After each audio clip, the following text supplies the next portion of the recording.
रखा था यहाँ पर सुधार के लिए, वही बन गया यहाँ पर घोटाले का जरिया। जी हाँ, विवादों से भरा है एनटीए का इतिहास, फेल साबित हो रहा है मॉडल। नए डीजी के सामने सबसे बड़ी चुनौती क्या?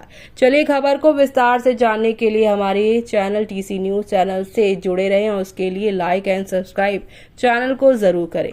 आपको बता दें कि देश के कई हिस्सों में विरोध प्रदर्शन और विपक्ष के हमलों का सामना कर रही केंद्र सरकार ने नीट यूजी में कथित अनियमितताओं और यूजीसी नेट परीक्षा रद्द करने के विवाद के बीच शनिवार को एक बड़ा एक्शन ले लिया है। सरकार ने नेशनल टेस्टिंग एजेंसी यानी एनटीए के चीफ को उनके पद से हटा दिया है। एनटीए के पुराने महानिदेशक यानी डीजी सुबोध कुमार को पद से हटा दिया गया है और उनकी जगह अब retired IAS Pradeep Singh Kharola NTA के नए महानिदेशक होंगे।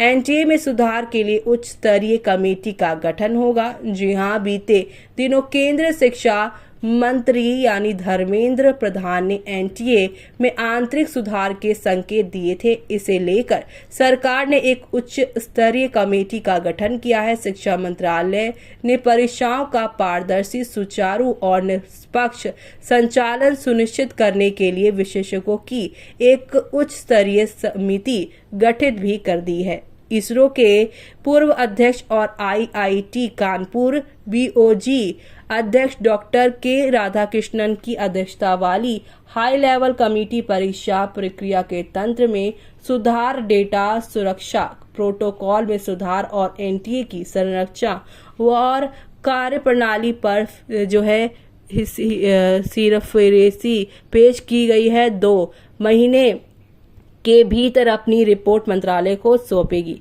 सारी उंगलियां एनटीए की तरफ ही हैं। इस बीच शिक्षा मंत्रालय ने नीट यूजी परीक्षा में कथित गड़बड़ियों का मामला व्यापक जांच के लिए सीबीआई को सौंप दिया है। रविवार को होने वाली नीट पीजी परीक्षा जो है प्रवेश परीक्षा भी स्थगित कर दी गई है। फिलहाल सारी उंगलियां एनटीए की तरफ उठ रही हैं, जिसकी जिम्मेदारी अब नए प्रमुख प्रदीप सिंह खरोला के कदमों पे नहीं बल्कि उनके कंधों पर दे दी गई है।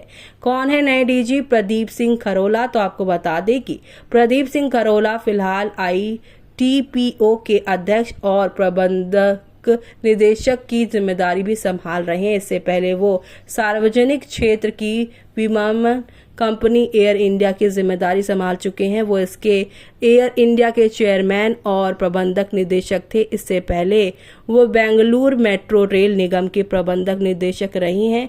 एयर इंडिया में शीर्ष पद पर उन्हें ऐसा समय लाया गया था जब सरकार राष्ट्रीय विमान कंपनी के रणनीति विनिवेशक के तौर पर तरीकों को अंतिम रूप दे रही थी।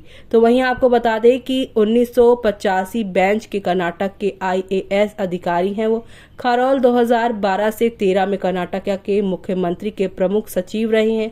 उन्होंने कर्नाटक में अर्बन इंफ्रास्ट्रक्चर डेवलपमेंट और फाइनेंस कॉरपोरेशन का नेतृत्व भी किया है। ये कॉरपोरेशन शहरों में आधारभूत ढांचे के निर्माण के लिए अंतर्राष्ट्रीय संस्थानों से धन जुटाता है। तो वहीं प्रदीप सिंह खरोला के सामने बड़ी चुनौती क्या है? तो आपको बता दें कि हाल के नीट पेपर विवाद और यूजीसी नेट की परीक्षा में गड़बड़ी को लेकर एनटीए पर लगातार सवाल खड़े हो रहे हैं। पेपर लीक को लेकर विपक्ष लगातार सरकार पर हमला कर रहा है और छात्र देश भर में विरोध प्रदर्शन कर रहे हैं। ऐसे में प्रदीप खरोला के सामने सबसे बड़ी चुनौती परीक्षा प्रक्रिया में निष्पक्षता और पारदर्शिता सुनिश्चित करना होगी ताकि एनटीए पर लोगों का भरोसा बरकरार रहे। कब बना था एनटीए? मानव संसाधन विकास मंत्रालय एमएचआरडी ने साल 2017 में हायर एजुकेशन इंस्टीट्यूशंस में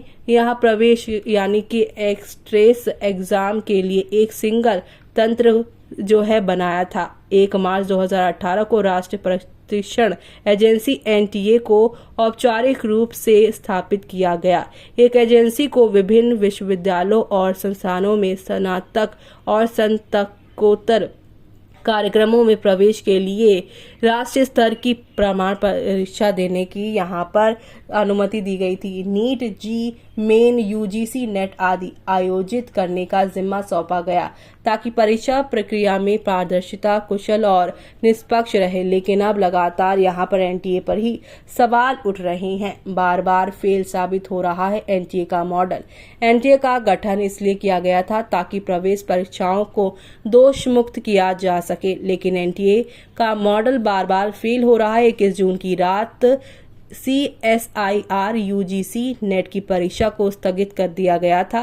ये परीक्षा 25 से 27 जून के बीच होनी थी। परीक्षा आगे बढ़ाने की वजह संसाधनों की कमी बताई गई थी। उत्तर प्रदेश, हरियाणा, उत्तराखंड, राजस्थान, मध्य प्रदेश, गुजरात, बिहार, झारखंड, उड़ीसा, महाराष्ट्र, कर्नाटका, तेलंगाना, असम, अरुणाचल प्रदेश और जम्मू कश्मीर ये देश के वो 15 राज्य हैं जहां पिछले 5 साल में यहां लगभग 40 से भी ज्यादा भर्ती परीक्षाओं के पेपर लीक हुए हैं। सभी बड़े राज्यों के करोड़ों छात्र इससे पीड़ित हैं। नीट की परीक्षा में गड़बड़ी के बाद हो रहे इस विरोध ने तो बस का आक्रोश यहां पर आवाज दे दी है। ऐसे में अब क्या सुधार होगा वो देखना होगा खास।